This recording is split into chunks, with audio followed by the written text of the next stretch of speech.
ఆరాధనలకు యోగ్యుడవు, ఆరాధనలకు యోగ్యుడవు, స్తుతి గీతములకు పాత్రుడవు, స్తుతి గీతములకు పాత్రుడవు. ప్రభు యేసు నిన్ను పూజింతును, ప్రభు యేసు నిన్ను పూజింతును, మనసారా నిన్నే కీర్తింతును, మనసారా నిన్నే కీర్తింతును. ఆరాధనలకు యోగ్యుడవు, ఆరాధనలకు యోగ్యుడవు. వరించితివి నా రోగములను, వరించితివి నా వ్యసనములను, వరించితివి నా రోగములను, వరించితివి నా వ్యసనములను. అరిగితివి నాకై కలువరికి, అరిగితివి నాకై కలువరికి, పరిహారించితివి పాప శిక్ష, పరిహారించితివి పాప శిక్ష. ఆరాధనలకు యోగ్యుడవు, ఆరాధనలకు యోగ్యుడవు. నశించిన నన్ను వెదకితివి, నశించిన నన్ను లేపితివి, నశించిన నన్ను వెదకితివి, నశించిన నన్ను లేపితివి. నా శాపమును చూపించితివి, నా శాపమును చూపించితివి, నీ శాంతముతో జయించితివి, నీ శాంతముతో జయించితివి. ఆరాధనలకు యోగ్యుడవు, ఆరాధనలకు యోగ్యుడవు, స్తుతి గీతములకు పాత్రుడవు, స్తుతి గీతములకు పాత్రుడవు. ప్రభు యేసు నిన్ను పూజింతును, ప్రభు యేసు నిన్ను పూజింతును, మనసారా నిన్నే కీర్తింతును, మనసారా నిన్నే కీర్తింతును. ఆరాధనలకు యోగ్యుడవు, ఆరాధనలకు యోగ్యుడవు.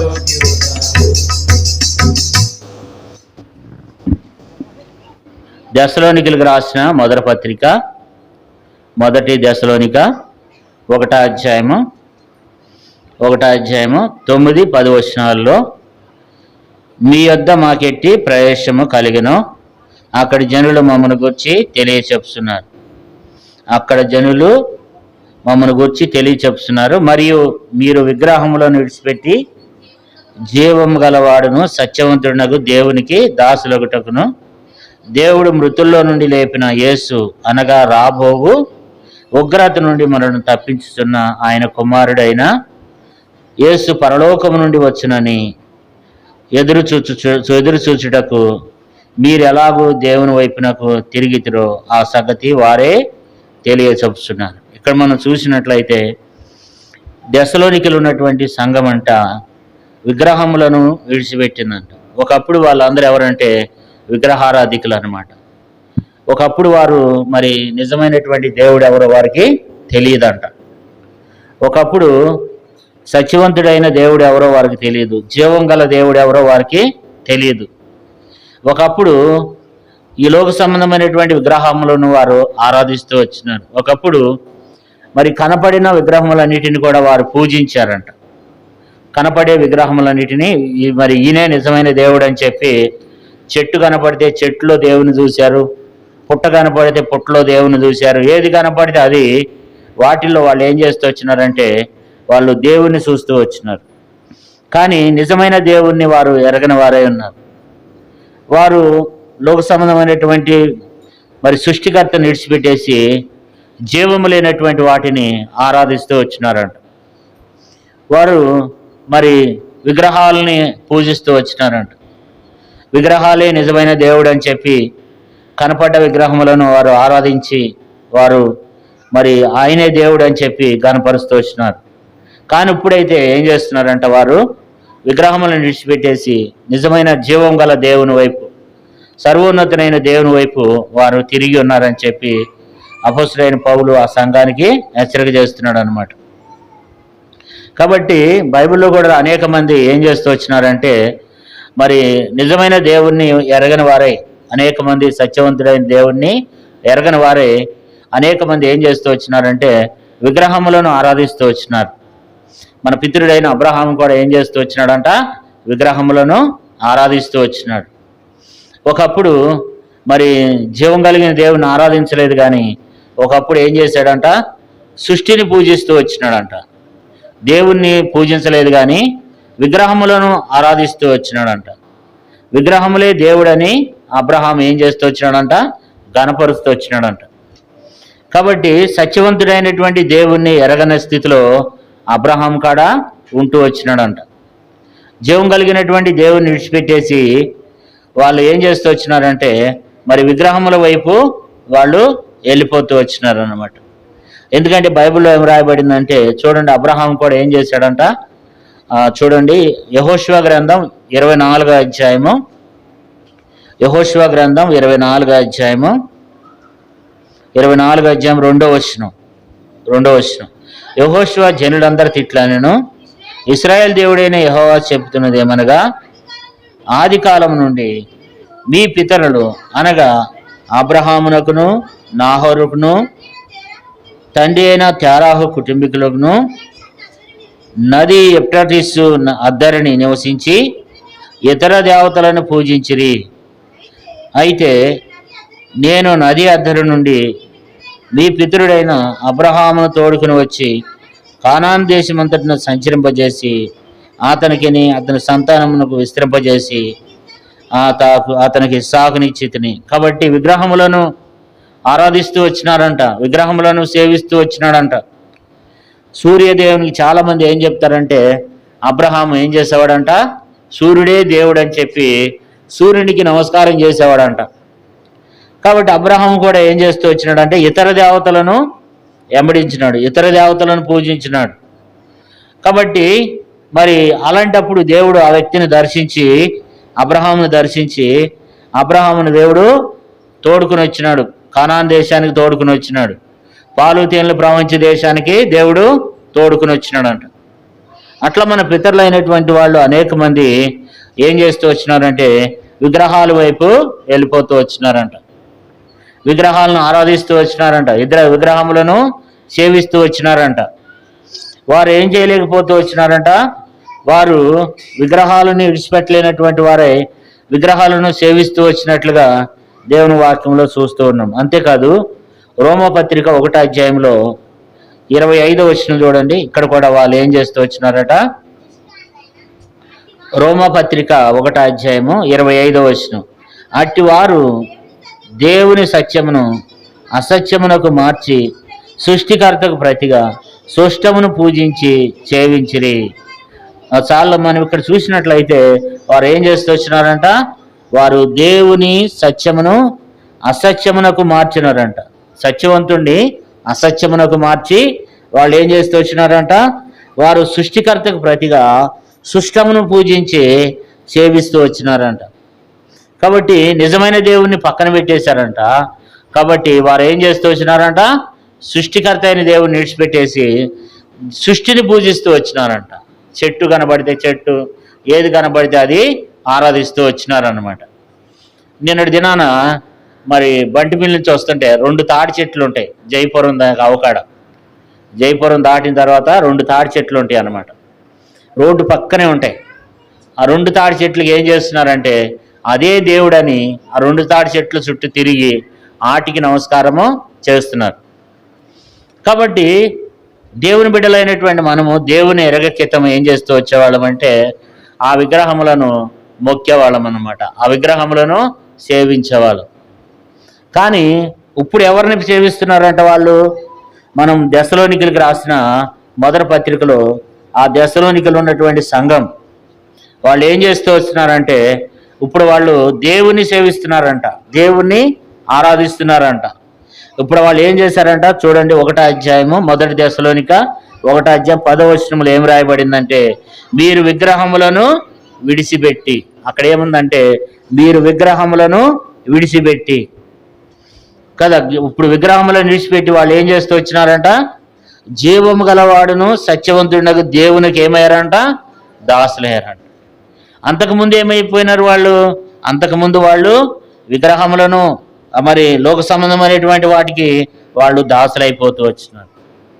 జీవం గల దేవుని విడిచిపెట్టేశారంట. మరి అందుకెతం వారికి దేవుడు ఎవరో తెలియదంట. అందుకెతము సత్యవంతుడు ఎవరో వారికి తెలియదంట. అందుకెతము దేవుని గురించినటువంటి దేవుని ప్రేమ తెలియదు. అందుకెతము రక్షణ తెలియదు. అందుకెతం మారుమనసు తెలియదు.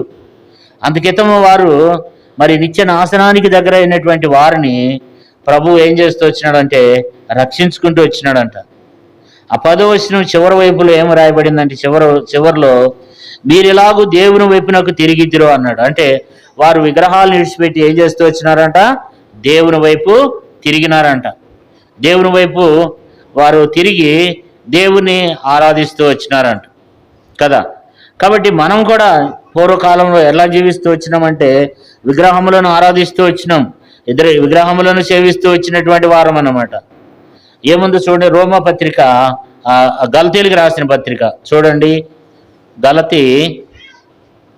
గలతీలకు రాసిన పత్రిక 4వ అధ్యాయము 8వ వచనం. గలతీ 4:8 ఆ కాలమందు అయితే మీరు దేవుని ఎరగని వారై నిజమునకు దేవుళ్ళు కాని వారికి దాసులై ఇంటిరి కానీ ఇప్పుడు మీరు దేవుని ఎరిగిన వారును మరి విశేషంగా దేవుని చేత ఎరగబడిన వారై ఉన్నారు గనుక బలహీనమైన నిష్ప్రయోజనమైన మూలపాఠమునకు మీరు మరలా తిరగనేల. అంటే పూర్వకాలంలో వారు ఏం చేస్తూ వచ్చినారంట, ఆ కాలమంది అయితే రోమా పత్రిక గలతీలకు రాసిన పత్రిక 4వ అధ్యాయము గలతీ 4:8 ఏం రాయబడిందంటే ఆ కాలమంది అయితే మీరు దేవుని ఎరగని వారై నిజమునకు దేవుళ్ళు కాని వారికి ఏమయ్యారంట వాళ్ళు దాసులయ్యారంట.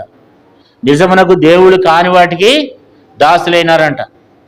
ఆ కాలమందు వారు మరి దేవుని ఎరగని వారై నిజమునకు దేవుని కాని వాటికి వారు ఏం చేస్తూ వచ్చినారంటే దాసులైనారంట. కానీ ఇప్పుడు మీరు దేవుని ఎరిగిన వారును మరి విశేషంగా దేవుని చేత ఎరగబడిన వారై ఉన్నారు. కాబట్టి ఒకప్పుడు మనం ఎలాంటి స్థితిలో ఉన్నామంట, ఆ కాలం ముందు అయితే మీరు ఎలాగున్నామంట, మనం ఎలాగున్నామంట, మనం దేవుని ఎరగని వారై ఉన్నాం. నిజమునకు దేవుళ్ళు కాని వారికి ఏం చేస్తూ వచ్చినామంట, దాసులమవుతూ వచ్చినామంట. కానీ ఇప్పుడైతే ఏమంటున్నాడంటే ఇప్పుడైతే మీరు దేవుని ఎరిగిన వారును మరి విశేషంగా దేవుని చేత ఎరగబడిన వారై ఉన్నారు అంటున్నాడు. ఒకప్పుడు ఎలాగున్నామంటే విగ్రహములను ఆరాధిస్తూ వచ్చినాం, విగ్రహములను సేవిస్తూ వచ్చినాం అన్నమాట. విగ్రహములే దేవుడు. మరి కనపడ్డదాన్నంతా దేవుడని పూజించినాం, కనపడ్డదాన్నల్లా ఆరాధిస్తూ వచ్చినామంట, కనపడ్డదాన్నల్లా సేవిస్తూ వచ్చినామంట. కానీ ఇప్పుడైతే ఏమంటున్నాడంటే ఇప్పుడు మీరు నిజమైనటువంటి దేవుని ఎద్దకు వచ్చినారు, సత్యవంతుడైనటువంటి దేవుణ్ణి ఇప్పుడు మీరు ఆరాధిస్తున్నారు, ఆ దేవుని మీరు ఇప్పుడు గణపరుస్తున్నారని చెప్పి ఏం చేస్తూ వచ్చినారట, ఆ రీతిగా మీరు మార్చబడ్డారని చెప్తున్నాడు అనమాట. ఇంకా మనం చూసినట్లయితే మొదటి కొరింథీ చూడండి, మొదటి కొరింథీ 12వ అధ్యాయము 2వ వచనం. మొదటి కొరింథీ 12:2 మీరు అన్ని జనులై ఉన్నప్పుడు మోగ విగ్రహములను ఆరాధించుటకు ఎటుబడినట్టు నడిపింపబడితేరని మీకు తెలియను. అంటే ఒకప్పుడు ఎట్లా ఉన్నామంట, ఒకప్పుడు మోగ విగ్రహములను ఆరాధించామంట, ఒకప్పుడు మోగ విగ్రహములను సేవిస్తూ వచ్చినామంట కదా. కాబట్టి 1 కొరింథీ 12:2 ఏం రాయబడిందంటే, 1 కొరింథీ 12:2, మీరు అన్ని జనులై ఉన్నప్పుడు మోగ విగ్రహములను ఆరాధించుటకు ఎట్టిపడిన అటు నడిపింపబడితిరని మీకు తెలియను అంటున్నాడు అనమాట. కాబట్టి ఓ పిల్లలు ఆయన మాట్లాడి, కాబట్టి మోగ విగ్రహములను సేవిస్తూ వచ్చినారంట, ఎటుపడితే అటే నడుస్తూ వచ్చినారంట. కొరింథీ సంఘం కూడా ఏం చేస్తూ వచ్చినారంట, బైబిల్ ఏం రాయబడిందంటే మోగ విగ్రహములు అంట. మోగ విగ్రహములు అంటే ఆ మోగ విగ్రహములను ఆరాధిస్తూ వాటిని సేవిస్తూ ఎటుపడితే అటే ఏం చేస్తూ వచ్చినారంట, నడిచినారంట. మన పితరులైన వాళ్ళందరూ ఆ రీతిగా నడిచినారంట. కాబట్టి మరి మనం కూడా ఏం చేయబడుతూ వచ్చినామంటే, మనం కూడా ఏం చేస్తూ వచ్చినాం, మనం కూడా జీవం గల దేవుడిని విడిచిపెట్టేసి మనం కూడా ఒకప్పుడు ఏం చేసాం, జీవం గల దేవుడు ఎవరో మనకు తెలియదు, మనం కూడా అజ్ఞానంగా జీవిస్తూ వచ్చినాం అన్నమాట. అజ్ఞానంగా ప్రవర్తన చేస్తూ వచ్చినాం. మరి ఆ విగ్రహములను ఏం చేస్తూ వచ్చినాం, మనం సేవిస్తూ వచ్చినాం. అవే నిజమైన దేవుడని ఆరాధిస్తూ వచ్చినాం. ఎలాంటి విగ్రహములంట, మోగ విగ్రహములంట. మోగ విగ్రహములు వాటిని సేవిస్తూ వచ్చినామని మాట్లాడి వచ్చినాం. వాటిలో ఏముండదంటే, మోగ విగ్రహములు ఏముండదంట, జీవం ఉండదంట కదా. చూడండి, కీర్తనల గ్రంథంలో ఈ విగ్రహముల గురించి రాయబడింది ఒక మంచి మాట. 115వ కీర్తన 4వ వచనం, వారి విగ్రహములు వెండి బంగారం ఇవి, అవి మనుషుల చేతి పనులు, వాటికి నోరుండి పలకవు, కండ్లుండి చూడవు, చెవులుండి వినవు, ముక్కులుండి వాసన చూడవు, చేతులుండి ముట్టుకునవు, పాదములుండి నడవు, గొంతుకుతో మాట్లాడవు. వాటిని చేయవారందరూ, వాటి యందు నమ్మిక ఉంచి వారందరూ వాటి వంటి వారై ఉన్నారు కదా. ఎంత మరి ఆ విగ్రహముల గురించి బైబిల్ ఏమి రాయబడుతూ వచ్చింది, వారి విగ్రహములు వెండి బంగారములు, వెండి బంగారం విగ్రహములు అంట. ఆ విగ్రహములు ఎవరంట, అవి మనుషుల చేతి పనులంట, మనిషి తయారు చేసినటువంటి విగ్రహములంట. కాబట్టి వాటికి ఏమి లేవంట, వాటికి ఏమున్నాయి, చెవులు ఉన్నాయి, నోరు ఉంది, ముక్కు ఉంది, చేతులు ఉన్నాయి, కాళ్ళు ఉన్నాయి, కానీ దానిలో ఏమి లేదు, విగ్రహంలో ఏమి లేదు, జీవము లేదు. విగ్రహములకు ఏమి లేవంట, నోరుంది కానీ 5వ వచనంలో, వాటికి నోరుండి పలకవంట, కన్నులుండి చూడవంట, చెవులుండి వినవంట, ముక్కులుండి వాసన చూడవంట, చేతులుండి ముట్టుకొనవంట, పాదములుండి కూడా నడవంట, గొంతుకుతో మాట్లాడవంట. కాబట్టి వాటికి అన్ని అవయవాలు తయారు చేస్తున్నారు మనుషులు, కానీ వాటిల్లో ఏమి లేదంటున్నాడు దేవుడు. అంటే వాటిల్లో జీవము లేదు, వాటిల్లో జీవము లేదు. ఆ జీవము లేనటువంటి వాటిని విడిచిపెట్టి ఇప్పుడు ఏం చేస్తూ వచ్చినారంట, దేవుని ఎదుకు వచ్చినారు. వాటి స్థితి అలాగుంది. కాబట్టి వాటిల్లో ఎంత మాత్రం కూడా బలం లేదు, వాటిలో శక్తి లేదు, వాటిలో జీవం లేదు. అయితే ఇప్పుడు వాటిని ఆరాధిస్తూ వచ్చినారు. అయితే ఇప్పుడు ఏమంటున్నాడంటే, ఇప్పుడు మీరు వాటిని ఏం చేస్తున్నారు, వాటన్నింటినీ తీసి పారవేసి నిజమైన దేవుని వైపు మీరు తిరిగి ఉన్నారు. నిజమైన దేవుని మీరు ఇప్పుడు ఆరాధిస్తున్నారు, నిజమైన దేవుని మీరు సేవిస్తున్నారు. కాబట్టి సత్యవంతుడైనటువంటి దేవుణ్ణి, జీవం కలిగినటువంటి దేవుని వైపు మీరు తిరిగి ఉన్నారు. ఆ కర్ర గడ్డి, మరి ఆ కర్రలతో చేయబడినటువంటి, రాళ్ళతో చేయబడినటువంటి ఆ విగ్రహములను విడిచిపెట్టేసి మరి ఏం చేస్తూ వచ్చినారంట, దేవుని వైపు తిరుగుతూ వచ్చినారంట, దేవుణ్ణి ఆరాధిస్తూ వచ్చినారంట, దేవుణ్ణి సేవిస్తూ వచ్చినారంట కదా. అందుకని పౌలు ఏమంటాడంటే 1 కొరింథీ 12:2 వచనంలో, 1 కొరింథీ 12:2 ఏం రాయబడిందంటే, మీరు అన్ని జనులు అయి ఉన్నప్పుడు ఏం చేస్తూ వచ్చినారు, మోగ విగ్రహములను ఆరాధిస్తూ వచ్చినారు, ఎటుపడితే అటే నడిపింపబడితేనని చెప్తుంది. నిజంగా మరి మనం అట్లా జీవిస్తూ వచ్చినాం అన్నమాట. మీలో కొంతమందికి అనుభవం ఉందో లేదో కానీ ఈ విగ్రహముల వైపు నేనైతే చాలా తిరిగినాను అన్నమాట. ఎక్కడ విగ్రహములు ఉంటే ఎక్కడ ఆ దేవుడని ఈ దేవుడని ఎన్నోసార్లు ఏం చేస్తూ వచ్చినాను, మోగ విగ్రహములను నేను కూడా ఆరాధిస్తూ వచ్చినాను అన్నమాట. కాబట్టి సత్యవంతు దేవుడిని తెలవదు, ఆయన ఎవరో నేను ఎరగను. విగ్రహముల వైపు వెళ్ళిపోతూ వచ్చినాను, విగ్రహములకు ఎంతో సమర్పించుకునేవాడిని. మరి ఆ విగ్రహములకు మరి మా తల్లిదండ్రులు కూడా ఎంతో మొక్కి వాటిని ఆరాధిస్తూ వచ్చినారు. కానీ వాటి ద్వారా ఏం ప్రయోజనం లేదు, వాటిలో జీవం లేదని నేను కూడా తెలుసుకున్నాను. కాబట్టి మరి కొరింథీ సంఘం కూడా ఏమైందంటే ఇప్పుడు 1 కొరింథీ 12:2 మీరు అన్ని జనులు అయినప్పుడు ఏం చేస్తూ వచ్చినారు? ఆరాధించడానికి ఎట్టుబడి అటు నడిపింపబడిన వారని మీకు తెలియని అంటున్నాడు. కాబట్టి మరి కొరింథీ సంఘం కూడా ఏం చేస్తూ వచ్చిందంట? మోగ విగ్రహములను ఆరాధిస్తూ వచ్చిందంట, సేవిస్తూ వచ్చిందంట. గలతీ సంఘం ఏం చేస్తూ వచ్చిందంట? చూడండి, ఇందాక మనం చదువుకున్న మరొకసారి ఆ మాటను మనం జ్ఞాపకం చేసుకుందాం. గలతీలకు రాసిన పత్రిక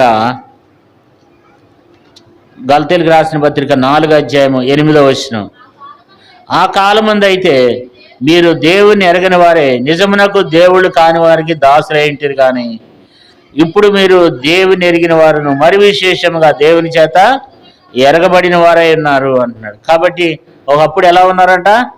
మరి వారు అంతకితం వారు ఏమై ఉన్నారు? మీరు దేవుని ఎరగని వారై నిజమునకు దేవుని కాని వాళ్ళకి దాసులై ఉన్నారంట. కాబట్టి కనబడ్డ దాన్ని మొక్కినారు, ఆరాధిస్తూ వచ్చినారు, సేవిస్తూ వచ్చినారు అన్నమాట. ప్రతి దాంట్లో దేవుణ్ణి చూశారన్నమాట, ప్రతి దాంట్లో. ఎందుకంటే నేను కూడా ఒకప్పుడు ఏం చేస్తూ వచ్చినానంటే, మరి ప్రతి దాంట్లో దేవుని చూసేవాడిని. చెట్టు కనపడితే చెట్లు ఇక్కడే దేవుడు ఉన్నాడేమో, పుట్ట కనపడితే పుట్ట. కాబట్టి అనేక పర్యాయములు మరి చూసినటువంటి వారమై ఉన్నాం. అయితే దేవుని వాక్యంలో మనం చూసినట్లయితే ఏం రాయబడుతూ వచ్చిందట? మనము వాటన్నిటి నుంచి ఏం చేయబడ్డాం? ఇప్పుడు వేరు చేయబడ్డాం. నిజమైన దేవుడిని ఎవరో మనం ఎరగగలుగుతూ వచ్చినాం అనమాట. కొరింథీ సంఘం మోగ విగ్రహములను ఆరాధిస్తూ వచ్చింది. గలతీ సంఘం ఏం చేస్తూ వచ్చింది? మరి దేవుని ఎరగని వాటికి దాసులైతూ వచ్చినారంట. నిజ దేవుని ఎరగని వారే ఉన్నారంట. నిజమైన దేవుడు ఎవరో వారు గ్రహింపలేనటువంటి స్థితిలో ఉన్నారంట. అయితే ఆ నిజమైన మరి ఆ విగ్రహములను విడిచిపెట్టి గలతీ సంఘము కూడా ఏమైంది? దేవుని వైపు తిరుగుతూ వచ్చినారంట. మరి దెస్సలోనిక సంఘం కూడా ఏమవుతూ వచ్చింది? 1 దెస్సలోనికలకు రాసిన పత్రికలో మరి ఈ మాట మనం చదువుకున్నట్లయితే 1 దెస్సలోనిక 1 మరి 9-10 రాయబడింది. విగ్రహములను విడిచిపెడుతూ వచ్చినారంట. విగ్రహములను విడిచి జీవం గలవాడును సత్యవంతుడకు దేవునికి ఏమయ్యారంట? దాసులైనారంట. దేవుని వైపు తిరిగారంట. అంతకితం వాళ్ళు దేవుని వైపు తిరగలేదంట. అంతకితము ఎటుబడి తట్టి నడిపింపబడుతూ వచ్చినారు. అంతకితం వాళ్ళకు వాక్యం ఏంటో తెలియదంట. అంతకితము దేవుడు ఎవరో వాళ్ళకి తెలియని స్థితిలోనికి వెళ్ళిపోతూ వచ్చినారంట. అంతకితము వారు అపిత్రులుగా జీవిస్తూ వచ్చినారంట. అంతకితము వారిలో ఏమి లేదంటే అంతకితం వారిలో మరి దేవుని యొక్క ఆ యొక్క రక్షణ లేదు. కానీ దేవుడు వారిని ఏర్పరచుకున్నాడు, దేవుడు వారిని నియమిస్తూ వచ్చినాడు. రక్షణ లేని వారికి దేవుడు ఏం చేస్తూ వచ్చినాడంట? రక్షణ దయచేశాడంట. 1 దెస్సలోనికలకు రాసిన పత్రిక చూడండి, 1 దెస్సలోనికి రాసిన పత్రిక 5:9 ఎందుకనగా మన ప్రభువైన యేసు క్రీస్తు ద్వారా రక్షణ పొందటానికి దేవుడు మనలో నియమించిన కానీ ఉగ్రత పాలవుటకు నియమించలేదు. ఒకప్పుడు వారు ఏమైతే వచ్చినారు? విగ్రహముల వైపు వెళ్ళిపోతూ వచ్చినారు, దేవుని ఉగ్రతకు పాలవలసినటువంటి వారు. కానీ ఇప్పుడు దేవుడు వారిని ఏం చేస్తూ వచ్చినాడంట? వారిని ఇప్పుడు రక్షణలోనికి దేవుడు వారిని తీసుకుని వచ్చినాడు. రక్షణ గురించి అపొస్తలుడైన పౌలు వారికి ఏం చేస్తున్నాడో వారికి తెలియజేస్తున్నాడు అనమాట. రక్షణ పొందిన అనుభవంలోనికి వాళ్ళు వచ్చినారంట కదా. మరి 2 దెస్సలోనికి రాసిన పత్రిక, దెస్సలోనికలకు రాసిన 2 పత్రిక 2:13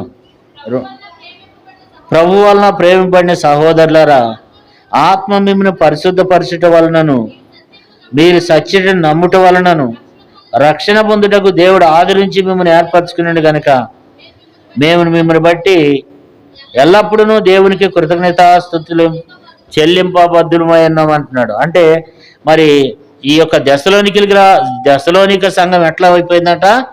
రక్షణ లేనటువంటి సంఘానికి దేవుడు రక్షణ అనుగ్రహించినాడంట. వాళ్ళ గురించి పౌలు ఏమంటాడంటే 2 దెస్సలోనికలకు రాసిన పత్రిక 2:13 ప్రభువు వలన ప్రేమింపబడిన సహోదరులారా, ఆత్మ మిమ్మల్ని పరిశుద్ధపరచుట వలనను, ఆత్మ ఏం చేసింది? వారిని పరిశుద్ధపరిచిందంట.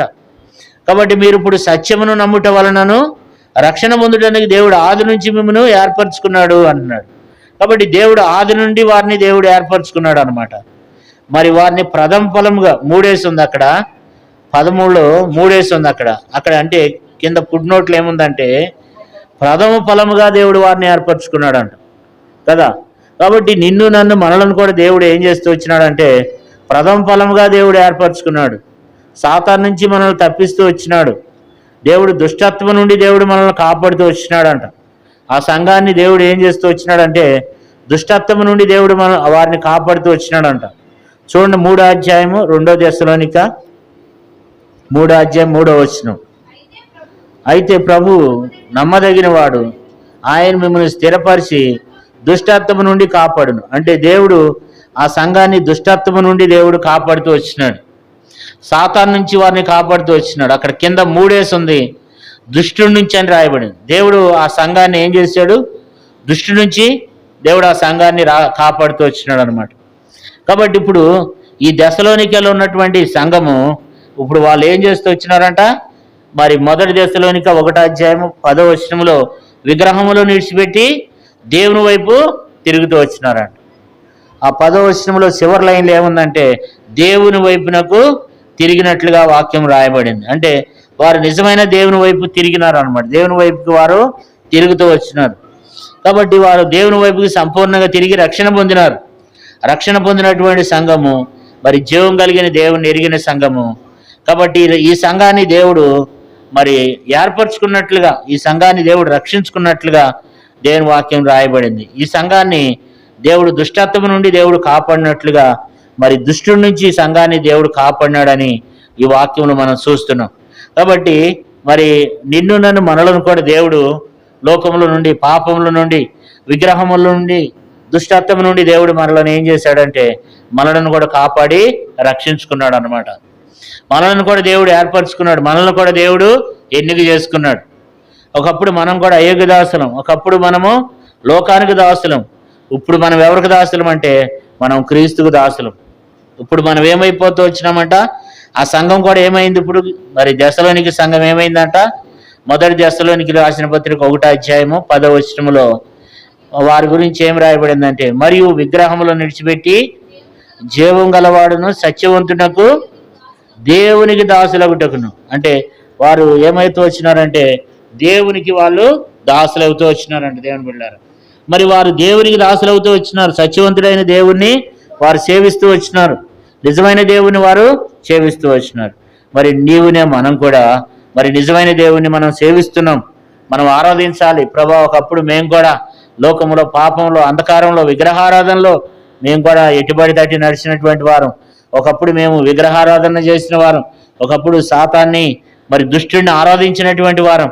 ఈ దినానైతే మరి నిజమైన దేవుని ఎరగడానికి, మరి సత్యవంతుడైన దేవుని ఎరగడానికి, లోకముల నుండి దుష్టుడి నుంచి మమ్మల్ని రక్షించి మమ్మల్ని కాపాడి మమ్మల్ని మీ బిడ్డలుగా చేసుకున్నావు తండ్రి, మమ్మల్ని మీ వైపు తిప్పినందుకై మిమ్మల్ని స్తుతిస్తున్నానని చెప్పి మనం దేవుణ్ణి ఆరాధిద్దాం. 2 మాటలతో మనం దేవుని కనపరుద్దాం.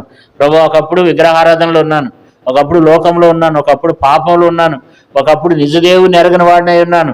అయితే ఇప్పుడు నేనేమై ఉన్నానంటే జీవం గల దేవుణ్ణి, సత్యవంతుడైన దేవుణ్ణి ఎరిగి ఉన్నాను. దేవ, నన్ను రక్షించుకున్నావు, నన్ను ఏర్పరచుకున్నావు, మరి నా కొరకు గొప్ప రక్షణ అనుగ్రహించినావు అని చెప్పి దేవుని మనము ఆరాధన చేద్దాం. మనం ఆరాధించే దేవుడు ఎవరంట? జీవం గలవాడును సత్యవంతుడైన దేవుడు. కాబట్టి జీవం గల దేవుడు, సత్యవంతుడైన దేవుడు. ఈ దేవుణ్ణి నీవునే మనం కూడా ఏం చేయాలంటే ఆరాధించాలన్నమాట. ఈ దేవుని మనము ఘనపరచాలి. యేసు ప్రభువారు నీ కొరకే, మన పాపముల కొరకు, మన అపరాధముల కొరకు యేసు ప్రభువారు ఈ లోకానికి వచ్చినాడు. మనం కూడా విగ్రహారాధనలో, లోకంలో, పాపంలో నశించిపోతున్నటువంటి మనలను వెతికి రక్షించుకోవడానికి తన కుమారుడైన యేసు ప్రభువారిని ఈ లోకానికి పంపించినాడు.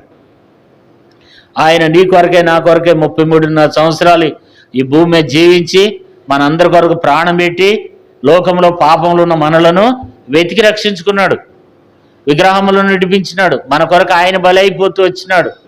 మన విగ్రహముల వలన లోకంలో మరి సాతాను యొక్క బంధకములు ఉన్నటువంటి మనలను నడిపించి మనలను క్రీస్తుకు దాసులుగా చేస్తూ వచ్చినాడు. ఒకప్పుడు సాతానికి దాసులం, ఒకప్పుడు అపవాదికి దాసులం, ఒకప్పుడు విగ్రహములకు దాసులం. కానీ ఇప్పుడు ఎవరికి దాసులం అంటే ఇప్పుడు మనం దేవునికి దాసులం, జీవం గల దేవునికి దాసులం. అలాంటి క్రయధనాన్ని యేసుప్రభువు వారు నీ కొరకై మన కొరకు చెల్లించినాడు. ఇట్టి అనుభవంతో మనం కూడా దేవుని ఆరాధన చేద్దాం. ప్రభు, ఒకప్పుడు విగ్రహంలో లోకంలో పాపములు ఉన్నాను, ఒకప్పుడు సత్యవంతుడి అయిన దేవుడిని ఎరగను, మిమ్మల్ని ఎరగని వాడిని అయి ఉన్నాను. కానీ నేను ఇప్పుడు మిమ్మల్ని ఎరిగి ఉన్నాను.